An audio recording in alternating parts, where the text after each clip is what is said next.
Hello YouTube and welcome back to another video, and in today's video I'm going to be unboxing this. This is Revell's Vought F4U-1B Corsair, the Royal Navy one. So box art initially looks pretty good.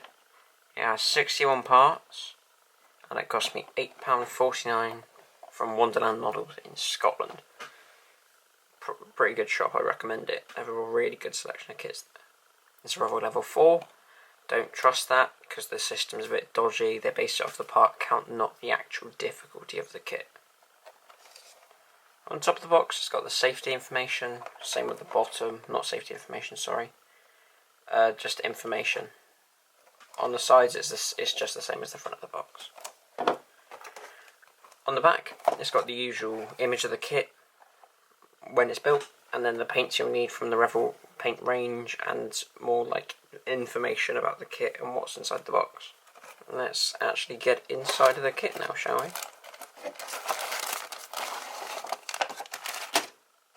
So we'll start off with the instructions like we usually do. We'll save the parts till last. So initially it's an A4 booklet, obviously, with a picture of the Corsair on the front. On the first page you've got effectively telling you what to do to put the decals and paint the parts and all that sort of stuff. Also, if you notice on the new FX starter sets, they've basically done this, but Revell does it on every single kit, which is quite interesting actually. On this next page you've got the stupid Revell paint colouring scheme, where it has the colours colour coded, where it's like I, A, B, C, D, E, and it just makes no sense to me.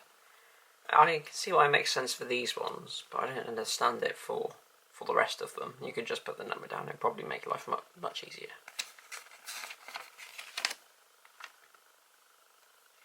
On this next page you've got a sprue map, so you can find all the parts on the sprues. Very useful, I'm quite happy with that. Next page you got like a little booklet here, pops out with the decals in it, which we'll have a look at in a minute, which look to have quite a few scratches in them. We'll get to that in a minute though. So yeah, the usual safety booklet, and of course you've got the in colour instruction sheet, which I think is really quite good. Of course it's just telling you all the different instructions, what colours you need to paint everything. And here you're assembling the cockpit, and then you're assembling the fuselage, the wings, and the radial engine. Next page you've got the landing gear, you're putting the engine cowling on, the front of the cockpit, and along with the rest of the landing gear and the drop pod.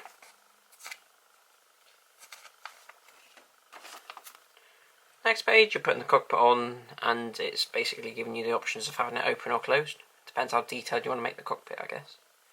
And then of course it's got the paint scheme. I think there's two schemes, I think.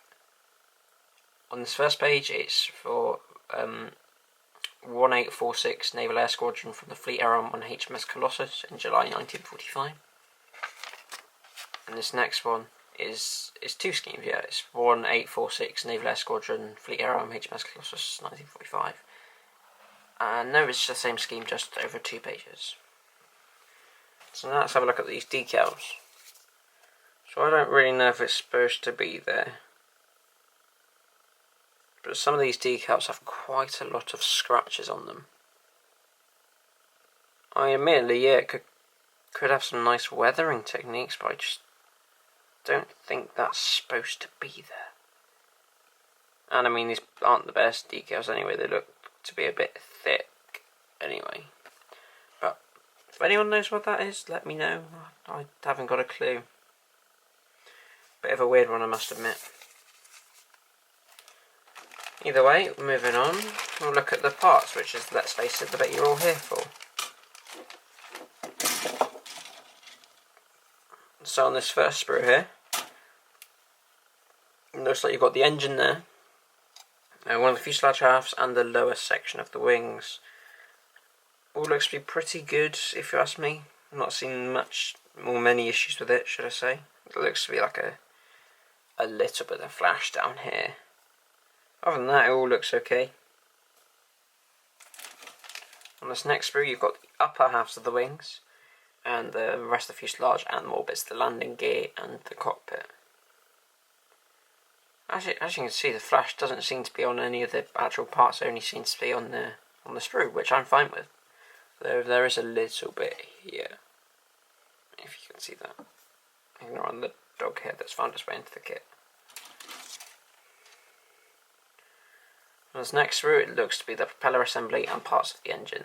Yeah, you can see there's like a little bit more flash on the sprues, but it's the sprues, it doesn't really matter. This next one looks to be, well, I'm not really sure what it is, to be honest with you. There's no flash, all looks to be pretty good detail. And the final of the plastic sprues is the drop tanks. I'm not sure why it comes with two of them, but I'm pretty sure this Corsair only have one, but it might have two. I don't know. I'm not the most familiar with the American than this aircraft. Either way, this looks to be pretty good. So finally, we're going to move on to the cockpit. Now this does have a bit of flash on it. I don't know if you can quite see that on there. There is some just here, which yeah, it's not very fun, is it? Either way, not the worst kit I've ever seen. Let's see if the fit is the same in the build video. But with that, I want to thank you all very, very much for watching. I really hope you guys enjoyed this video, and I'll be seeing you all in the next one. Have a wonderful day, and goodbye.